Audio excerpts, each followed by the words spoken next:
అసలు వార్త ఏంటి, వీడి చదివే వార్త ఏంటి, అసలు వార్తలు ఎలా తారుమారు చేస్తాడో చూడండి. మీరు తప్పించుకు తిరుగుతున్నారని బతికే ఉన్నాడా? వాడి వల్ల నా జీవితం ఇలా నాశనం అయిపోయింది. Give respect and take respect. మర్యాదగా చెప్తున్నాను, గౌరవం తగ్గించి మాట్లాడొద్దు. మిమ్మల్ని పట్టుకోవడానికి పోలీసులు వెతుకుతున్నారని చెప్పి కొద్ది రోజులుగా జరుగుతుంది. బాబు గొప్ప సీక్రెట్ చెప్పారా, నీకు దానవరా బాబు. మీరు ఎక్కడి నుంచి వస్తున్నారు ఇప్పుడు తెలుసుకోవచ్చా? డెన్ డెన్ That's great. డెన్ నుంచి, డెన్ లోనే ఉంటున్నారు. సో ఇదంతా అబద్ధమే. మిమ్మల్ని పట్టుకోవడానికి తిరగడం అనేది ఇప్పుడు మాట్లాడుతుంటావు. పొద్దు పొద్దున్నే తాగుండావా? దొరికాడు, ఇది మిస్ అయిపోయాడని టెన్షన్ పడ్డాను. నువ్వు హ్యాపీరా? అనుకో చాలా చిన్న వర్డ్ అది. ఎందుకంటే అబద్ధం అనే దానికి ఒక ట్రూత్ ఉండొచ్చు, ఏదో ఉండొచ్చు. నువ్వు ఒక్కడే అనుకున్నాను, మీ ఫ్యామిలీ మొత్తం ఇదే టైప్ ఏంట్రా? నేను అరిసి చెప్తున్నా. ఎందుకు అలా అరుస్తున్నావు? ఊరుకొక్క ఏమైనా కలిసిందా? అంటే ఊరికే మీరు అడిగారు కాబట్టి ఇది కాదు అని చెప్పట్లేదు. అరిసి నా ట్విట్టర్లో ఆశకి స్వార్థానికి క్రాసింగ్ చేస్తే పుట్టిన యదవలా directly I'm either quoting or not quoting the police.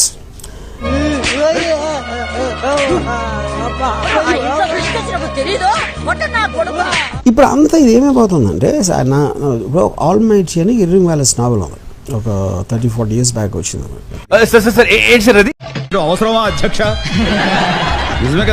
మన దాంట్లో స్పెషాలిటీ ఏంటి, ఎక్కడా లేని న్యూస్ మన దగ్గర ఉండాలి.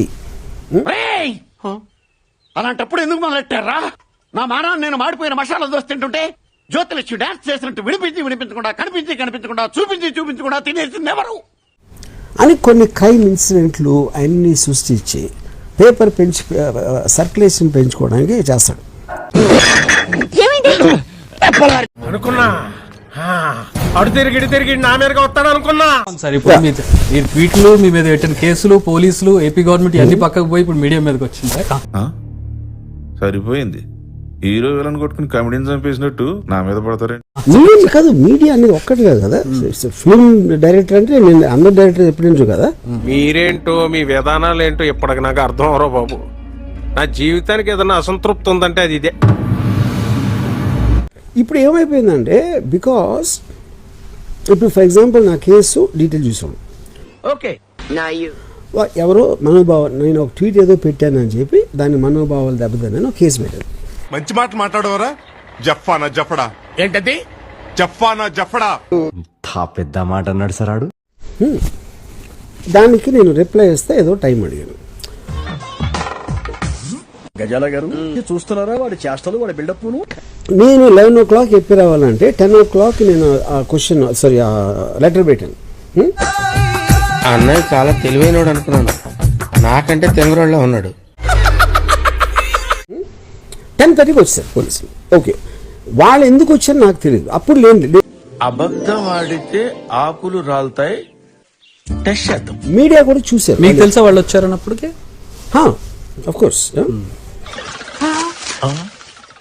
ఆకులు రాలాయి సార్, కనపడుతుందిగా. ఇక ఆర్జీవి ఉన్నాడు కదా, ఓ బ్రహ్మాండమైన డైరెక్టర్ అంటే అన్నాడు గాని ఆ ఊహ ఎంత బాగుంది. ఒక ఆర్జీవి రక్త చరిత్ర భయపడుతున్నాడు ఏంటి? రక్త చరిత్ర లాంటి సినిమాలు తీసేసి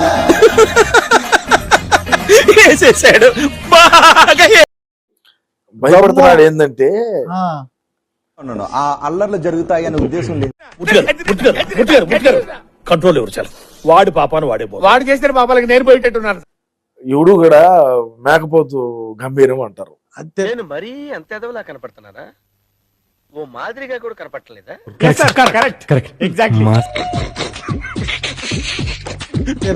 అంటే ఫిల్మ్ మీద ఉంటది గంభీరం, అంతే. నిజ జీవితంలో ఉండదు కదా. ఈ పాపనే చూడలేదు, నిజ జీవితంలో ఎందుకు ఉంటది? వెళ్తాడమ్మో అని భయం వేసేసింది. ఖచ్చితంగా నోటీస్ తీసుకునేటప్పుడు